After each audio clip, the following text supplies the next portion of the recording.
मुसलमान का दिल न दुखाया करो यार। मैं इस जुम्मे मेरा ये एक टॉपिक था, सरकार अलैहिस्सलाम की सीरत के उन्वान से हम बात कर रहे थे।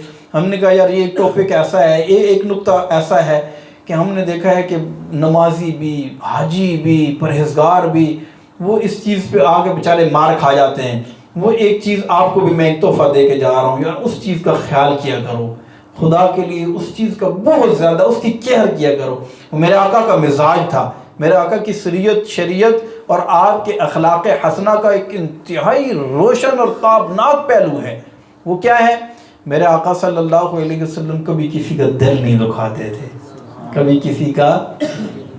यार हम क्या बोल रहे हैं, हम उस पर गौर करें यार। किसी के दिल में जाकर तीर की तरह तराजू तो नहीं हो रहा। हम क्या कर रहे हैं यार? मेरे करने से ऐसा ना हो कोई सारी रात करवटें बदल बदल कर उसे नींद ना आए हमारे किसी अमल की वजह से। क्यों किसी की बद्दुआएं लेते हैं यार? दिल ना दुखाया करें।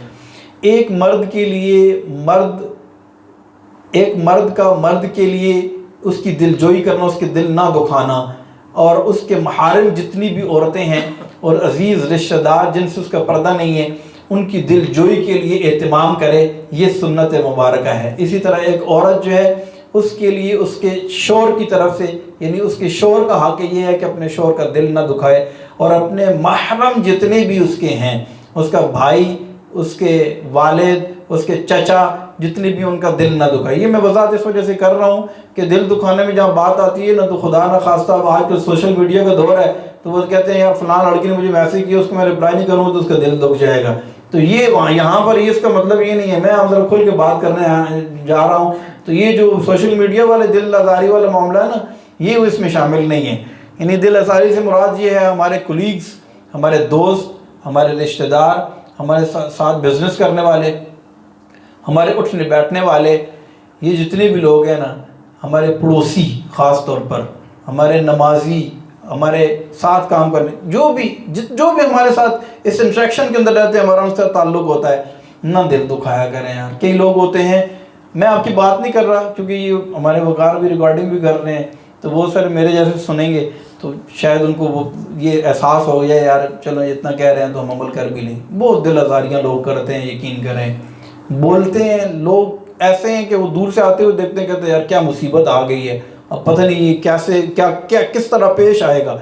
लोग यकीन करें रास्ता बदल लेते हैं, रवैये इतने ख़राब हो गए हैं, खून सफ़ेद हो गए हैं, टस से मस नहीं होते, किसी की नसीहत की बात असर ही नहीं करती, दिल पत्थर हो गए हैं, बात करते हैं अगले को दिल तोड़ के चले जाते हैं, एहसास तक नहीं होता। हमारे लेन देन देखें, कारोबारी हिसाब से अगर देखा जाए, लोग खा के पैसे भाग जाते हैं, मेरे पास आते हैं। मेरे पास एक बहुत वसी, आपको पता है, हल्का है बाब है, ऐसे ऐसे लोग आकर खून के आंसू होते हैं। 2 दिन पहले की बात है, एक बंदा मेरे पास आया, इंतहाई शरीफ आदमी, कहता है कि यार 98 लाख रुपए एक बंदा मेरा खा के भाग गया है। अच्छा, वो चूँकि मेरा का नमाजी है, मैं उसको जानता भी हूँ, नमाजी परहेज़गार शरीफ आदमी है, और हमें चूँकि इतने लोग मिलते हैं, फेस रीडिंग से भी बंदे को पता चल जाता है कि ये बंदा वाकई शरीफ है। यकीन करें वो कहता है मुझे बताएं मैं क्या करूँ। अब मुझसे मतलब पूछ रहा था यार उसकी एक चीज़ मेरे पास है, मैं रख सकता हूँ कि नहीं रख सकता हूँ। मैंने कहा तुम्हारा वो करोड़ रुपए लेके भाग गया है, उसे खौफे खुदा नहीं नसीब हुआ, और तेरे पास एक चीज़ है और तू डर रहा है कि यार मैं पता नहीं उसकी ले सकता हूँ या नहीं ले सकता हूँ। ऐसे ऐसे पत्थर दिल लोग हैं, यकीन करें, इतने इतने ब्लंडर मारते हैं और इतने इतने धोखे देते हैं, ऐसे ऐसे चीटर हैं। अल्लाह हमें इनसे महफूज फरमाए, और इनमें से जो ऐसे 2 नंबर काम करते हैं, अल्लाह उन्हें तौबा की तौफीक अता फरमाए। यार नबी पाक सल्लल्लाहु अलैहि वसल्लम के सच्चे गुलाम हैं, सच्ची तौबा मैं और आप सब करते हैं। इंशाल्लाह आइंदा किसी का दिल नहीं दुखाएंगे, एक टका भी किसी का हराम का नहीं दबाएंगे, किसी को दुख नहीं देंगे। आज की मिलाद का ये तोहफा मैं और आप हम सब लेकर जाते हैं। अल्लाह तबारक व तआला हमें नर्म खूब बनाए, खुश अखलाक बनाए, उसने अखलाक का पैकर बनाए। आमीन बिजाहिन नबी अमीन व मा अलैना इल्लल बलागुल।